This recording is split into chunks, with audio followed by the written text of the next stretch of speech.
Hello दोस्तों, आज मैं एक पिता की हार्ट टचिंग स्टोरी आप लोगों से शेयर करूंगा। यह दिल को छू जाने वाली स्टोरी एक पिता के जज्बातों की कहानी है। इस कहानी से आप लोगों को बहुत कुछ सीखने को मिलेगा।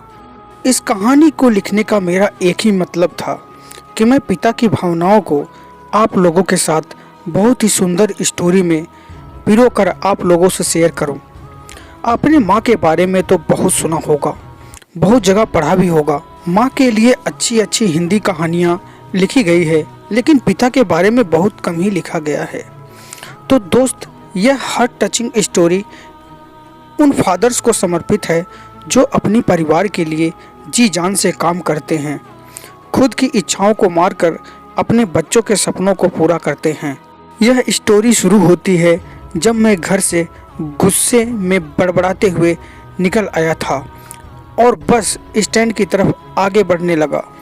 मैं मन ही मन बड़बड़ा रहा था, पता नहीं कितने पैसे छुपा के रखे हैं, लेकिन मेरे लिए एक बाइक नहीं ले सकते। अब मैं यहाँ से चला जाऊँगा। जब तक मैं खुद के पैसों से बाइक नहीं खरीद लेता, इतना सोच ही रहा था, तभी मेरे पैर में मुझे कुछ चुभने का एहसास हुआ। नीचे देखा तो समझ आया कि जल्दबाजी में मैं पापा के जूते पहन आया हूँ। उन जूतों में कील उभरी हुई थी जो मेरे पैर में बार बार घाव किए जा रही थी, लेकिन उस समय गुस्सा अधिक था तो मैं बड़बड़ाते हुए आगे बढ़ गया। एकाएक मुझे याद आया कि मैं पापा का पर्स भी साथ ले आया हूँ। मेरे खुरापाती दिमाग में एक ख्याल आया, क्यों ना आज पापा का पर्स चेक किया जाए, जिसे आज तक उन्होंने किसी को हाथ तक नहीं लगाने दिया था। पता नहीं कौन सा खजाना छुपा है इस पर्स में जो किसी को हाथ नहीं लगाने देते थे। जब मैंने पापा का वह पुराना पर्स खोल कर देखा तो उसमें पैसे नहीं मिले, लेकिन पैसों की जगह पर एक डायरी रखी हुई थी। तब मैंने सोचा, ओह, तो यहाँ खजाना छुपा रखा है। मैं समझ रहा था कि यहाँ पापा ने लिखा होगा कि किस से कितने पैसे लेने हैं और किसको कितने पैसे दिए हैं, लेकिन मैं गलत था। जब मैंने उस छोटी सी डायरी का पहला पेज खोलकर देखा तो वहाँ पर जो लिखा था वह थोड़ा सीरियस कर देने वाला था। डायरी में जो लिखा था उसे पढ़ने के बाद मेरे चेहरे पर जो एक्सप्रेशन थे वह गायब हो चुके थे, क्योंकि डायरी में वैसा कुछ नहीं था जैसा मैं सोच रहा था। वहाँ पर उन पैसों का हिसाब लिखा हुआ था जो अलग अलग कामों के लिए अलग अलग लोगों से उधार लिए गए थे। उस लिस्ट में कंप्यूटर के नाम पर भी पैसे लिए गए थे। कुछ यूँ लिखा था, 50,000 बेटे के कंप्यूटर के लिए। यह वही कंप्यूटर था जिसे मैं आज तक यूज कर रहा हूँ, लेकिन मुझे यह पता नहीं था उस कंप्यूटर को खरीदने के लिए पैसे कहाँ से आए थे। लेकिन आज पता चल रहा था। मुझे आज भी याद है जब मैंने जो मेरे पापा ने मुझे 2 हफ्ते बाद मेरे बर्थडे पर ला कर दिया था, जिसे देखकर मैं बहुत खुश हुआ था। और मुझे खुश देखकर मुझसे कहीं ज़्यादा अगर कोई खुश था तो मेरे पापा। अब मेरे चेहरे से गुस्सा एकदम गायब हो चुका था। जब मैंने आगे का पन्ना पलटा तो वहाँ पर कुछ विशेष इच्छाएं लिखी हुई थी। पहली जो पहनना, यह बात मेरी कुछ समझ नहीं आई।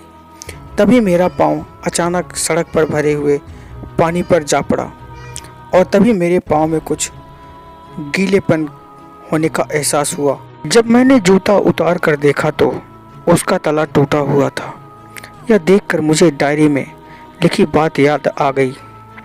तभी मुझे माँ पापा की कही बातें भी याद आ रही थी कि कैसे माँ जब कहा करती थी, पापा ने अब तो जूते पुराने हो गए, नए ले लीजिए।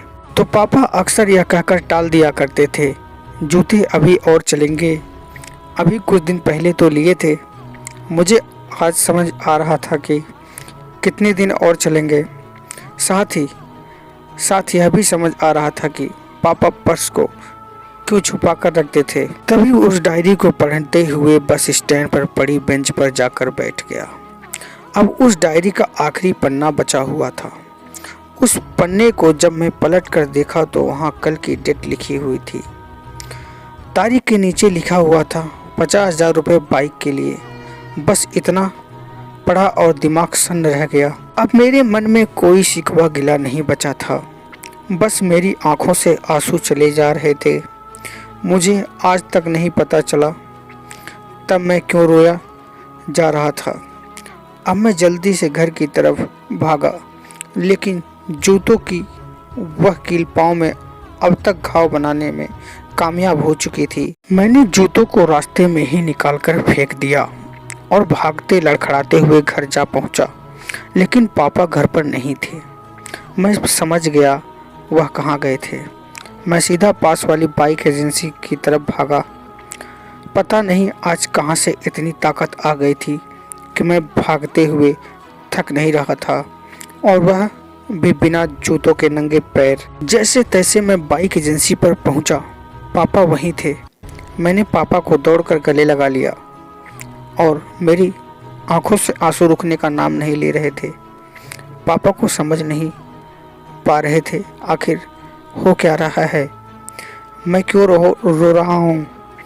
मैंने पापा से कहा, पापा मुझे मोटरसाइकिल नहीं चाहिए, आप अपने लिए जूते ले लीजिए। अब आज से मैं जो भी करूँगा अपनी मेहनत से अपने बलबूते पर पढ़कर करूँगा। दोस्तों, बस इतनी सी थी ये कहानी। मेरा इस पोस्ट को लिखने का मकसद यही था कि मैं आपको बाप की फीलिंग से रूबरू कराऊं, क्योंकि माँ के बारे में लेखकों ने बहुत कुछ लिखा है, लेकिन बाप के ऊपर कोई नहीं लिखता। इस कहानी को लिखने के लिए मुझे अच्छी खासी मेहनत करनी पड़ी है। अगर आपको ज़रा भी यह heart touching story in Hindi पसंद आई हो तो नीचे कमेंट करें और अपने दोस्तों के साथ सोशल मीडिया पर शेयर करना ना भूलें।